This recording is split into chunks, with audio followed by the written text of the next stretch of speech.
होगी, स्वतंत्रता कैसी होगी? वो स्वतंत्रता ऐसे ही होगी कि रोज रोज के बेगार से, रोज रोज के प्रताड़न से, रोज रोज के कष्ट से, रोज रोज की पीड़ा से उनको कैसे मुक्ति मिल सकती है। और यही कारण है कि अवध बेल्ट में 1920 में बहुत बड़ा आंदोलन हुआ था, जिसे किसान आंदोलन या अवध में किसान आंदोलन के नाम से जाना जाता है, जिसको कि प्रेमचंद ने अपने साहित्य में उठाया। दूसरी महत्वपूर्ण रचनाएं बहुत सारी हैं, जिनका उल्लेख करके बहुत विस्तार से बताया जा सकता है। समय सीमा है, इसलिए मैं बहुत विस्तार से नहीं जाऊंगी। दूसरी महत्वपूर्ण बात यह है कि जब प्रेमचंद लिखना शुरू किए सन 1905 से 7 के बीच में, पहले उर्दू में लिखते हैं लेकिन बाद में फिर हिंदी में आते हैं। स्वाधीनता आंदोलन से पहले जो हमारा हिंदी नवजागरण, जिसको कि हमारे बड़े साहित्य के बड़े आलोचक हैं रामविलास जी ने 1857 से नवजागरण की शुरुआत मानते हैं। उस नवजागरण काल में भी जो गदर था, उस गदर में जिस तरह से भारतीय समाज परास्त हुआ था अंग्रेजों से, तो जो भारतीय समाज में एक बौखलाहट थी कि हमें आजादी कैसे मिले, जिसमें स्त्रियों को भी जोड़ा जा रहा था, जिसमें दलित को भी जोड़ा जा रहा था, कि जब तक सब इकट्ठे नहीं होंगे शायद हमें स्वतंत्रता नहीं मिल पाएगी। उस प्रथम नवजागरण में साहित्यकारों ने और खास करके समाज सुधारकों ने पूरे भारतीय समाज में, चाहे वो महाराष्ट्र हो, चाहे वो बंगाल हो, चाहे वो पंजाब हो, हर जगह स्त्री प्रश्न एक बहुत बड़े मुद्दे के रूप में उभरता है। और वो मुद्दा था कि सदियों सदियों से जो अत्याचार परंपरा के नाम पर, कभी धर्म के नाम पर, कभी रीति रिवाज के नाम पर, कभी कह लीजिए कि धर्मशास्त्रों के अनुसार जो समाज में सदियों से व्याप्त रूढ़ियां थी, उन रूढ़ियों के खिलाफ संघर्ष चलता है। और ये होता है कि स्त्रियों को पहले इससे मुक्ति दिलाई जाए, और पहली मुक्ति का जो आधार बनता है वो होती है शिक्षा। ये शिक्षा मिलनी चाहिए, और पूरे नवजागरण काल में इस शिक्षा को लेकर के जद्दोजहद होती है, लेकिन स्त्रियां उससे मुक्त नहीं हो पाती हैं। ये बात दूसरी है कि इन समाज सुधारकों ने और राजनीतिज्ञों ने और साहित्यकारों ने शिक्षा को लेकर के बहुत लिखा। जब स्त्रियों को थोड़ा शिक्षा दी जाती है, आप ज्योतिबा फुले और सावित्रीबाई फुले का नाम भी जानते होंगे, हाशिए पर पड़े हुए लोगों को किस तरह से केंद्र में लाया जाता है और उनके लिए शिक्षा बड़ी बात होती है। लेकिन 20वीं सदी में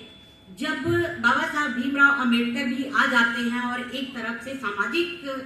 जो कुरीतियां थी, वर्ण व्यवस्था थी, उस वर्ण व्यवस्था के खिलाफ जिस तरह से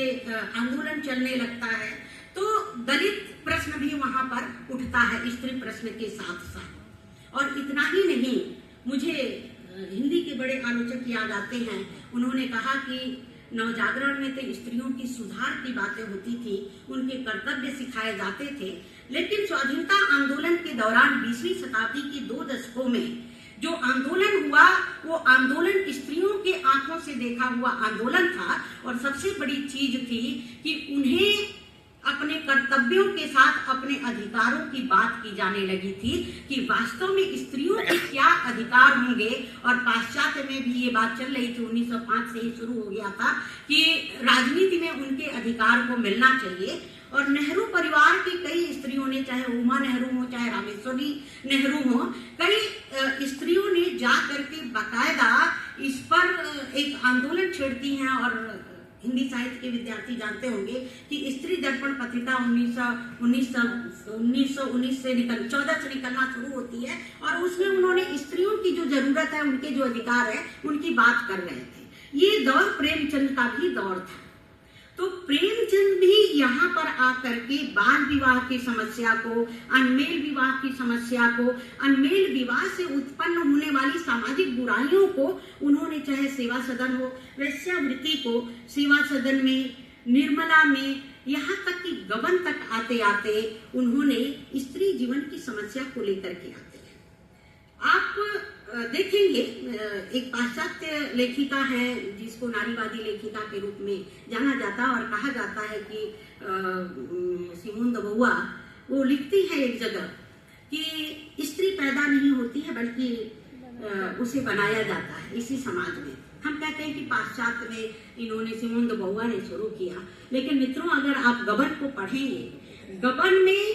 5 साल की बच्ची से शुरू होती है स्त्री की बनाने की प्रक्रिया, कि वो किस तरह से हमारे सामाजिक जो संस्कार पड़े हुए हैं, जिसको हम ये नहीं कहेंगे कि सब रूढ़ियां ही हैं, कि लड़कियों की परवरिश कैसे हमारे समाज में होती है, कि एक बच्ची के लिए गहना कितना इम्पोर्टेंट होता है। जब वो पैदा होती है 2-4 साल की होती है तभी उसे बता दिया जाता है कि तुम्हारे लिए साज श्रृंगार ही है, और उसी एक बने बनाए सांचे में वो पलती और बढ़ती है। और अंततः इस गबन उपन्यास में जिस चेतना को प्रेमचंद उठाते हैं कि वास्तव में स्त्री यही नहीं है जिसको सिर्फ हम देखते रहे हैं। जालपा के मन में बहुत सारे लोगों ने लिखा कि गबन जो है वो गहना प्रेम का उपन्यास है। वो गहना प्रेम का, गहनों के प्रति प्रेम का उपन्यास नहीं है, बल्कि रामविलास जी के शब्दों में कहूं कि स्त्रीत्व की जागरण का समय है, कि उसका पति रमानाथ जो कार्य नहीं कर पाता है, जालपा वो अंग्रेजों के विरुद्ध जाकर के, उस शासन के विरुद्ध जाकर के, जो हमारे निर्दोष लोग थे जिनको झूठी गवाही में कुछ सामंती लोगों ने पकड़वा करके जेल में बंद कर दिया था, कितनी सूझबूझ के साथ उसको मुक्त कराती है। ये स्त्री प्रश्न को भी उन्होंने अपने साहित्य में जबरदस्त उठाया है, उनकी समस्या को भी, लेकिन स्त्री कैसी होनी चाहिए इसके बारे में भी वो बताते हैं। और तीसरा, मुझे लगता है समय मेरा समाप्त होने वाला होगा, तीसरी जो महत्वपूर्ण बिंदु अगर हम प्रेमचंद के साहित्य को देखते हैं तो देखेंगे कि किसान, मजदूर और स्त्री के साथ उन्होंने दलित प्रश्न को भी उठाया है। ये बात दूसरी है कि कुछ लोग जो राजनीतिक लोग होते हैं कि हमेशा विवाद भी खड़ा कर देते हैं, जैसे उनकी कफन कहानी को लेकर के या रंगभूमि को लेकर के, कि रंगभूमि में चमार शब्द का इस्तेमाल उन्होंने किया। प्रेमचंद ने बिल्कुल सहज रूप में कि समाज में जो कुछ भी हो रहा था, जिस तरह से बुलाया जाता था कि एक गांव के दोस्त सिर्फ लोगों का नहीं था, चूंकि वर्ण व्यवस्था इतनी हावी थी कि गांव में जातियों के नाम से गांव के लोगों को जाना जाता है कि ये पसियौटा है, ये चमरौटी है, ये गुजरौटी है, ये गौरौटी है। तो उन्होंने चमार शब्द का जो इस्तेमाल किया था, सहज जो प्रयोग में आता था, आप आज जो है उस पर बंधन है, लेकिन उस समय हमें आजादी नहीं मिली थी, ना हमारा भारतीय संविधान बनकर तैयार हुआ था कि हम उस पर बात करते, उस बंधनों को स्वीकार करते। उन्होंने सहज उसको ले आया था और उनकी बहुत सारी प्रतियों को 2004 में हिंदू जो दलित साहित्य अकादमी है उसको जला दिया गया था। बात ये है कि प्रेमचंद वर्णाश्रम व्यवस्था की जो कह लीजिए कि जो अत्याचार थे, उन अत्याचारों को ठाकुर की कुआं, सदगति, दूध का दाम, मंदिर जैसी कहानी में लिख करके इस वर्ण व्यवस्था के खिलाफ उन्होंने आवाज उठाई है और उन्होंने ये कहा है कि इस तरह से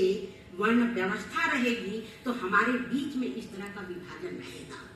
तो स्वाधीनता आंदोलन के दौरान जहां उच्च वर्ग जिसके लिए आजादी सब कुछ थी, राजनीतिक आजादी, वहीं पर इस समुदाय के लिए, चाहे वो स्त्री थी, चाहे वो किसान था, चाहे वो दलित था, उसके समक्ष सामाजिक रूढ़ियों से मुक्ति चाहिए थी और सामाजिक व्यवस्था में उसे एक मानव का अधिकार, एक मानवीय अधिकार मिलना चाहिए था। आजादी उस समय नहीं मिल पाती है, लेकिन प्रेमचंद का सपना जब हमें आजादी मिलती है तो बाबा साहब भीमराव अंबेडकर ने भारतीय संविधान को बना करके पूरा कर देते हैं। लेकिन दुख की बात है कि प्रेमचंद कल, आज और अभी जब बात करते हैं तो भारतीय संविधान की बात नहीं करते हैं और उसी संविधान को किसी न किसी रूप में खारिज करने की बात करते हैं। तो चाहे तुलसीदास जी हो, चाहे प्रेमचंद हो, एक समाज में मनुष्य और मनुष्यता सबसे बड़ी चीज होती है और जिस साहित्य में मनुष्यता नहीं है वो साहित्य किसी काम का नहीं है। इसलिए प्रेमचंद की रचनाएं हमें मनुष्य बनने का पाठ पढ़ाती हैं और हम इसी दृष्टि से प्रेमचंद के साहित्य को पढ़ते और पढ़ाते हैं। बहुत बहुत धन्यवाद।